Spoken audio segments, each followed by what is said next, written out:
Chapter 1. Princess Penny and Her Magical Kingdom. Penny woke up feeling extra princessy. She stretched her arms high and yawned a big royal yawn. "Today feels like a princess day," she said with a smile. Penny grabbed her favorite pink dress, the one covered in sparkles, and slipped it over her head. Then she carefully placed her plastic crown on top of her messy hair. It wobbled a little but stayed put. "Perfect," Penny whispered. Next came the most important part. She reached for her lucky charm bracelet. It was shiny and full of little hearts, stars, and even a tiny puppy charm. Penny wore it every time she played princess. It always brought her good luck. But the bracelet wasn't there. Penny blinked. She looked on her nightstand. She looked under her pillow. She said. "Maybe it's downstairs." Penny took a deep breath and spun in a slow circle. Whoosh! In an instant, her bedroom changed. Her bed became a royal carriage, her dresser turned into a giant treasure chest, and her room smelled like sweet cupcakes. It worked, Penny giggled. "Welcome back, Magical Kingdom." She picked up her dog, Sir Barksalot, who was busy sniffing his own tail. "Sir Barksalot, the kingdom is waiting," Penny announced. She placed a tiny cape over his back. He groaned but let out a tiny bark. Penny giggled. "You're my bravest knight." One by one, Penny gathered the royal court. Mr. Snuggles, her teddy bear, got his royal robe. Lady Meow Meow, her fluffy stuffed cat, wore her glittery crown. "There," Penny said proudly. "Now we're ready." Penny marched through her kingdom, her sparkly dress swishing as she walked. She held her chin up high, just like a real princess. Suddenly she remembered. "Oh no, my lucky bracelet," she gasped. "I can't be Princess Penny without it." She spun around and checked her wrist again. Nope, still missing. Penny sighed. "This is a royal disaster." Sir Barksalot sneezed loudly. "Even Sir Barksalot agrees," Penny giggled. "We must find it. The kingdom depends on us." And just like that, Princess Penny's adventure began. She didn't know it yet, but today would be full of magical places, silly riddles, and maybe even a talking cupcake. But first, the search for the lucky bracelet was on. Chapter 2. The Whispering Trees of the Enchanted Hallway. Princess Penny held her head high as she marched out of her royal bedroom, her dress swishing with every step. "We begin our quest," she announced. "Sir Barksalot, lead the way." Sir Barksalot trotted ahead, his tiny cape flapping behind him. He sniffed the air, then the floor, then his own tail. No, Penny giggled. "We're looking for my bracelet, not your tail." They stepped into the hallway, but it wasn't just any hallway now. It had become the enchanted forest, filled with tall, leafy trees. Well, they looked like trees. If you looked closely, you could see they were actually Penny's stuffed animals stacked on top of each other, wobbling a little. The trees swayed back and forth and made soft whooshing sounds. Some even sneezed. "Bless you," Penny giggled. Suddenly, one of the trees whispered, "Princess Penny, what is it you seek?" "My lucky bracelet," Penny answered bravely. "I can't be Princess Penny without it." The trees rustled and giggled. "Ah, the shiny bracelet. We may have seen it, but you must solve our riddle to earn our secret." Penny put her hands on her hips. "A riddle? I love riddles. What is it?" The tallest tree cleared its throat and said, "What runs but never walks, has a bed never sleeps, has a mouth but never talks. What is it, princess?" Penny tapped her chin. Runs but doesn't walk, a bed but no sleep, and a mouth? That sounds silly." Sir Barksalot barked once. Penny gasped. "Oh, I know, it's a river. A river runs, has a riverbed, and a mouth." The trees cheered. Well, they wobbled happily. "Correct, Princess Penny. You are very clever." Penny smiled proudly. "Thank you, trees." The tallest tree leaned down and whispered, "Your bracelet, it slipped past the Giggle River. Follow the hall until you find the water that laughs." Penny's eyes lit up. "The Giggle River? That must be the royal spa." Sir Barksalot barked twice. Penny nodded. "Come, Sir Barksalot, the adventure continues." They marched forward, leaves tickling Penny's crown as they passed. Penny giggled. "This kingdom sure is silly." And off they went, ready for their next stop. The royal spa and the Giggle River. Chapter 3. The Royal Spa and the Singing Ducks. Princess Penny followed Sir Barksalot down the hallway until they reached the bathroom. Except in the magical kingdom, it was now the royal spa. The air smelled like bubblegum and soap. Warm steam floated around like clouds. Penny smiled. Ah, the royal spa, home of the famous Giggle River. She peeked inside the bathtub. The tub was full of bubbly water, and right in the middle, a bunch of rubber duckies floated lazily. One duck had a little crown, another wore sunglasses. A tiny one even had a mustache. The biggest duck cleared his throat and sang, "Welcome, Princess Penny! Quack, quack, hooray!" Penny gasped. "You can sing?"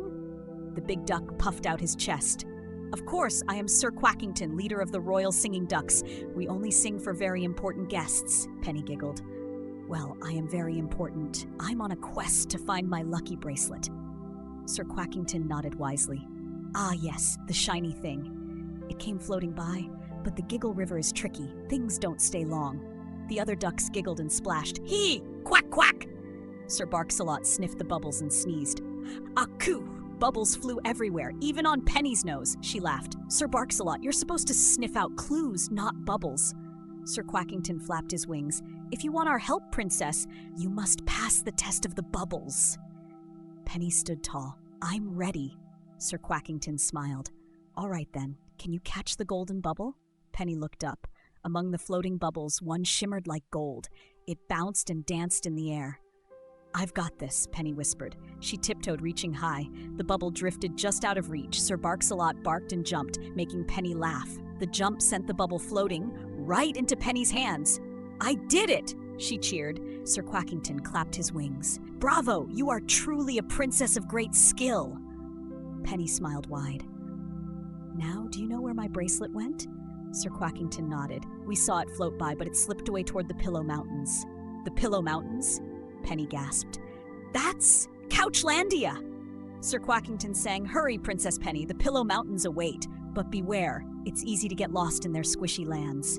Penny bowed. "Thank you, Sir Quackington. You and your ducks are very quacky." Sir Quackington puffed up proudly. "We try."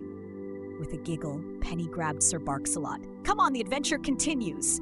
And off they went, ready to search the squishy mountains of Couchlandia. But it wasn't just... Chapter 4, Couchlandia and the Royal Riddle.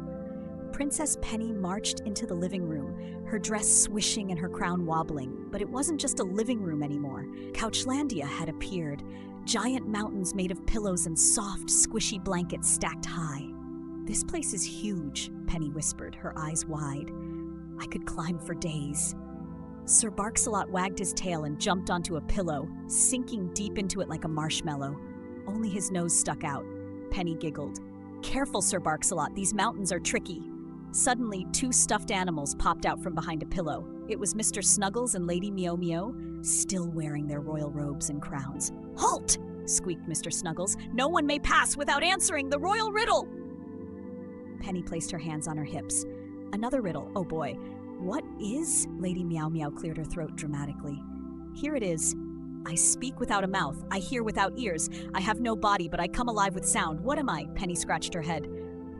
No mouth, no ears, but makes sound?" She tapped her chin. "That's a tricky one." Sir Barksalot sniffed a cushion and let out a tiny burp. Penny burst out laughing. "It's not you, Sir Barksalot." She thought hard. "Wait, I know, it's an echo," the stuffed animals gasped. "Correct!" Mr. Snuggles cheered. "Princess Penny is truly wise." Lady Meow Meow added, "We heard the bracelet jingling somewhere, maybe near the Royal Bakery." "The Royal Bakery?" Penny's eyes lit up. "That's the kitchen!" The stuffed animals nodded. "Yes, but beware, Princess, the kitchen can get messy." Penny smiled wide. "I don't mind, I'm always messy." With that, Penny scooped up Sir Barksalot, who was still stuck in a pillow. "Come on, brave knight, the kitchen calls!" Sir Barksalot yipped once, happy to be rescued. And with a giggle and a skip, Penny headed off to the Royal Bakery, hoping the next stop would bring her closer to finding her lucky bracelet. Chapter 5, The Royal Bakery and the Talking Cupcake Princess. Penny skipped into the kitchen, her sparkly dress twirling as she went. But in her magical kingdom, the kitchen wasn't just a kitchen anymore. It had become the Royal Bakery, where the air smelled like cookies, cupcakes, and chocolate.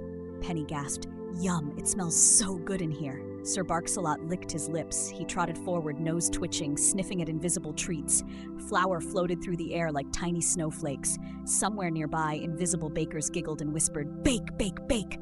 Penny giggled. "I love the Royal Bakery. I wonder if there are cupcakes." Just then a small voice called out, "Psst, over here!" Penny turned and spotted A cupcake, a real cupcake, sitting on the counter. It had big googly eyes, a swirl of pink frosting, and a tiny cherry hat. "I'm Sir Sprinkleton, the bravest cupcake in the land," the cupcake declared. Penny clapped her hands.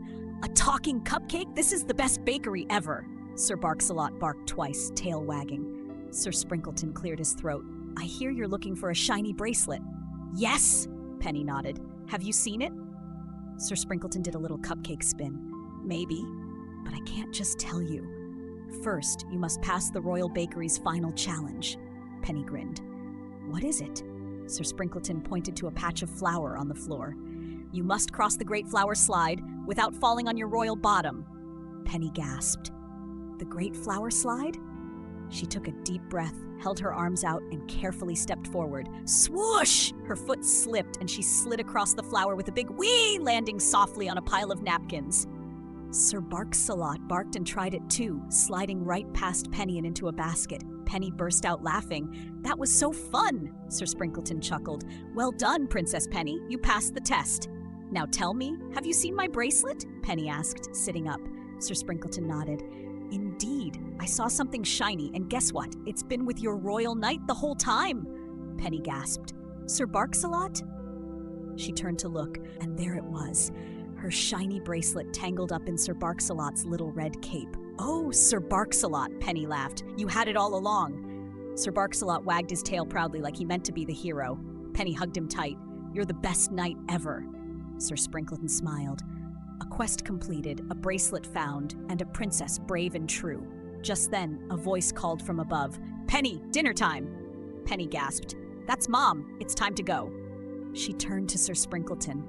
"Thank you, brave cupcake. I'll be back tomorrow." Sir Sprinkleton gave a little bow. "Until next time, Princess Penny." With that, Penny took off her head crown and spun in a slow circle. Whoosh! The royal bakery faded and Penny's house was back. She grabbed her bracelet, smiled, and ran to the kitchen, calling out, "Mom, you'll never believe what happened today." And just like that, Princess Penny's adventure was over. Until tomorrow.